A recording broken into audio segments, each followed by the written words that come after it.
Aren't telling us the truth.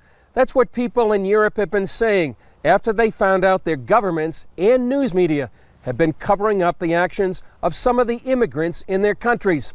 And those actions include crime, chaos, and terrorism. Dale Hurd brings us the shocking report. We now know there has been a cover-up by governments and the media in Western Europe about the potential danger of immigration from the Islamic world. It was a conspiracy involving politicians, police officials, and journalists. Europeans were programmed by a relentless media campaign to believe immigration was good, and criticism of immigration was racist. Months before the deadly Islamic terror attacks in Belgium, left-wing demonstrators were playing dead in the streets, protesting for more immigration from the Middle East and against stronger borders in Europe. Stronger borders that might have saved the lives of 34 people killed in Brussels last month.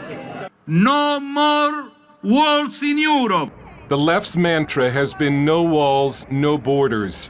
But many Europeans now realize they were sold a bill of goods about open borders and immigration. Media campaigns like this were meant to condition Europeans to feel badly about opposing immigration.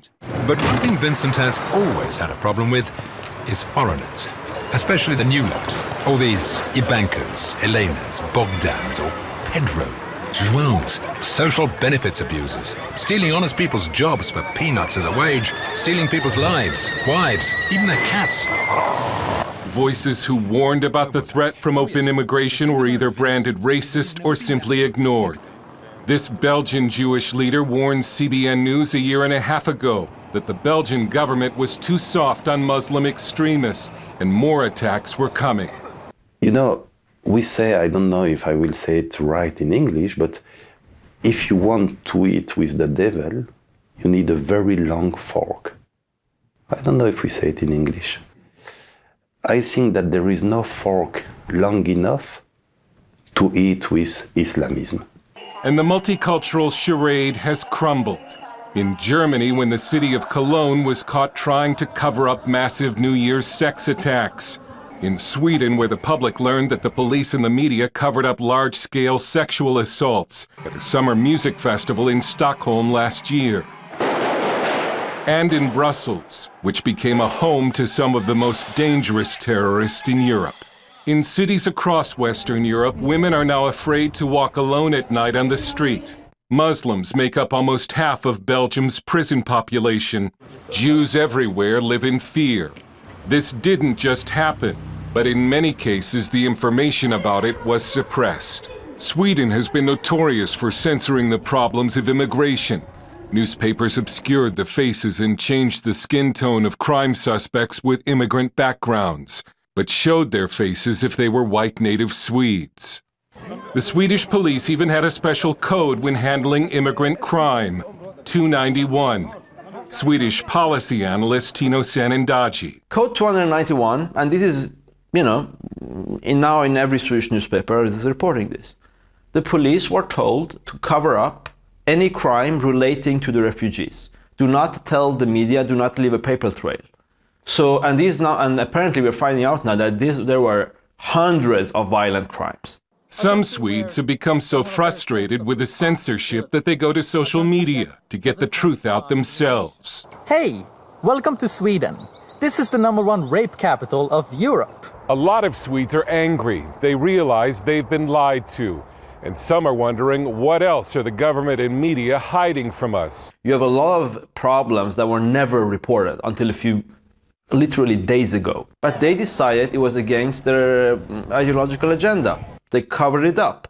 The man who found evidence that one of Sweden's largest papers covered up the sex assaults in Stockholm is journalist Chang Frick, who says journalists have been either too afraid or not allowed to report the truth. I read books by Kafka, and I read books about what life was in Soviet Union and this and that. Everybody was checking each other. This is the situation we got in Sweden, but it's more in a soft way. You don't get in jail for having the wrong thoughts. You lose your job, you would get social stigmatized. The paper Dagens Nyheter says the claim that it was part of a cover-up is a lie and that it could not confirm the story.